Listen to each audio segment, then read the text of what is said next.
education টিকে চামচলা সকলোকে স্বাগতম জনাইছোঁ বন্ধুসকল এটা বিগেষ্ট আপডেট আহি পৰিছে ভাল খবৰ হয়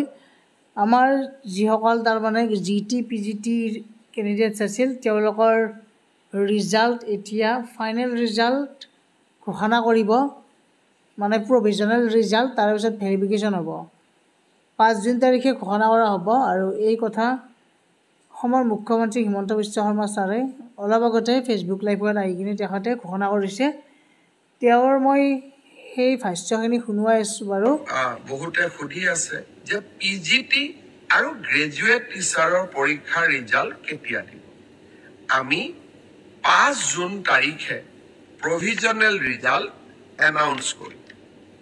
5 জুনত প্ৰভিজনেল লিষ্ট এনাউন্স কৰাৰ পিছত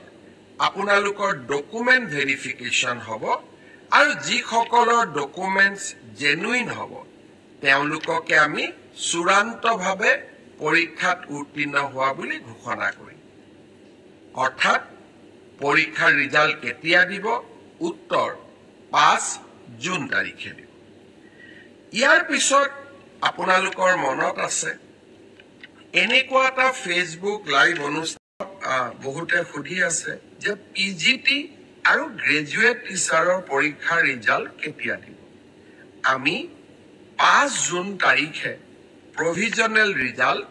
এনাউন্স কৰিম 5 জুনত প্ৰভিজনেল লিষ্ট এনাউন্স কৰাৰ পিছত আপোনালোকৰ ডকুমেণ্ট ভেৰিফিকেশ্যন হ'ব আৰু যিসকলৰ ডকুমেণ্টছ জেনুইন হ'ব তেওঁলোককে আমি চূড়ান্তভাৱে পৰীক্ষাত উত্তীৰ্ণ হোৱা বুলি ঘোষণা কৰিম অৰ্থাৎ পৰীক্ষাৰ ৰিজাল্ট কেতিয়া দিব উত্তৰ 5 জুন তাৰিখে দিব ইয়াৰ পিছত আপোনালোকৰ মনত আছে এনেকুৱা এটা ফেচবুক লাইভ কমেণ্ট কৰিব ই ৰিয়েকশ্যন হয় আপোনালোকৰ ইয়াৰ লগতে আৰু কেইবাটাও গুড নিউজ আছে এডি ৰিজাল্ট সম্পৰ্কেও সেইখিনি বাৰু মই পিছৰ নেক্সট ভিডিঅ'ত কৈ আছোঁ বাৰু